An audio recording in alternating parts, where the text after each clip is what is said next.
uzdevums. Uz tavu galvas es dzīvoju, uz tavu galvas es dzīvoju, uz tavu galvas saudzas sēj, uz tavu galvas saudzas sēj, pienied riņas laivu sēju, pienied riņas laivu sēju, vielauziņas kumelī, vielauziņas kumelī, acus tavu kalniņāji, acus tavu kalniņāji, līga viņas lūkoties, līga viņas lūkoties, lūk, lai viņa noniedīņas, lūk, lai viņa noniedīņas, no auziņas kumelī, no auziņas kumelī. Ne mana laivas nekuvēja, ne mana laivas nekuvēja, ne nav jaunas līdavīs, ne nav jaunas līdavīs.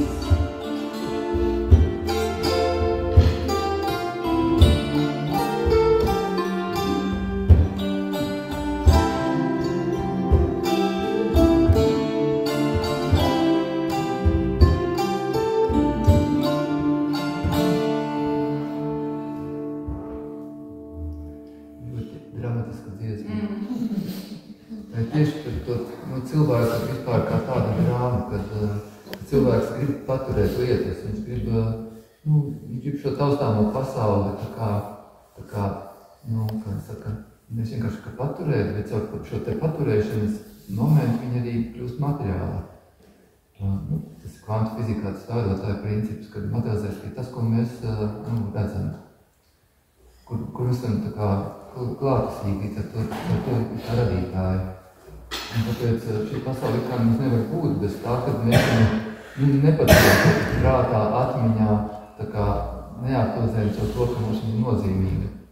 Tajā pašā laikā viss, kas mums kļūst svarīgs, mēs tam it kā nosacīt pieķeramies, vai ar laiku reāli pieķeramies, tad tas ir zūdoši un to mums dzīve atkal kaut kādā veidā tā vai citādi atņem.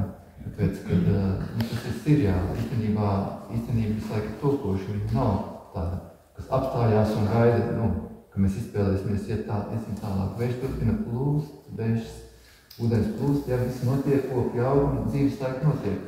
Jebkurā gadījumā enerģijas plūst un mainās, un mums savā prātā liek, ka visam kaut ko paturēšu, mēs varam kaut ko nosvērt mirkli. Un pirms man tagad ir, ja, manā tērēmā. Tā nav. Jā, un te parādās tā cilvēks, kā būtnes, kaut kādā ziņā, traģēdija, tad ja mēs nespējam kaut kā noiet ar to smalko robežu, tad pienest ar otru, kas ir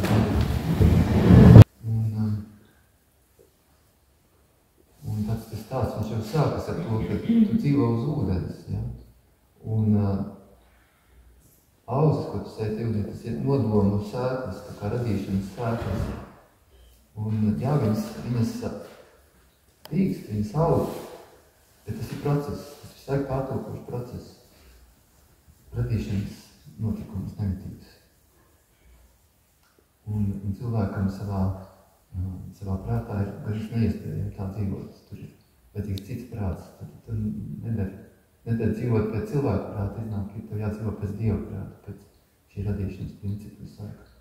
Bet tā mums tā dzīves laika atgriež atpakaļ. Mēs esam aizķērušies kaut kādā savā pasaulē. Mums atkal sit ārā ceļš atgriezt pie realitātes, kurā cilvēks ir un vienlaikus arī nav. Pēc, ka viņš arī nav nekas līdz galam definēts, viņš arī pats, kas es esmu.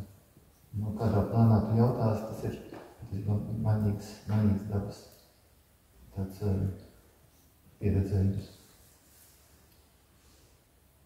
Jebkura gatava definīcija, viņa ir tikai plakans betons pie sienas, kas faktiski maz ko izteica. Tā ir viens tāds šķērsgriezums, viena projekcija, un tās lielākas tā kā dimensionalitātes.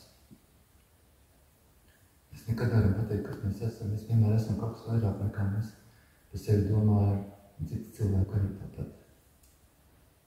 Viņi arī nekad nav tas, ko mēs domājam. Un atklāt otru cilvēku, tas ir bezgalīgs pasākums. Atklājot otru cilvēku, mēs atklājam paši sevi, paši savu spēju vispār kaut atklāt.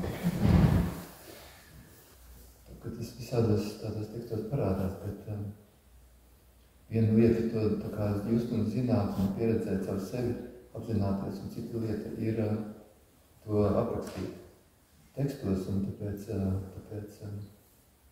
kā teiksim, ezotērie teksti, ko tas tiek tā smalki aprakstīts, viņi var neaiziet līdz tik dziļi kā, teiksim, tautieskas simboli, kuri prasās tā kā izjūtam, pieredzam no iekšienes, kā tas īsti ir. Mums vienkārši paliek prātā kā zināšana, tāda teorētiska. Jā, tas ir par to tautiesmu.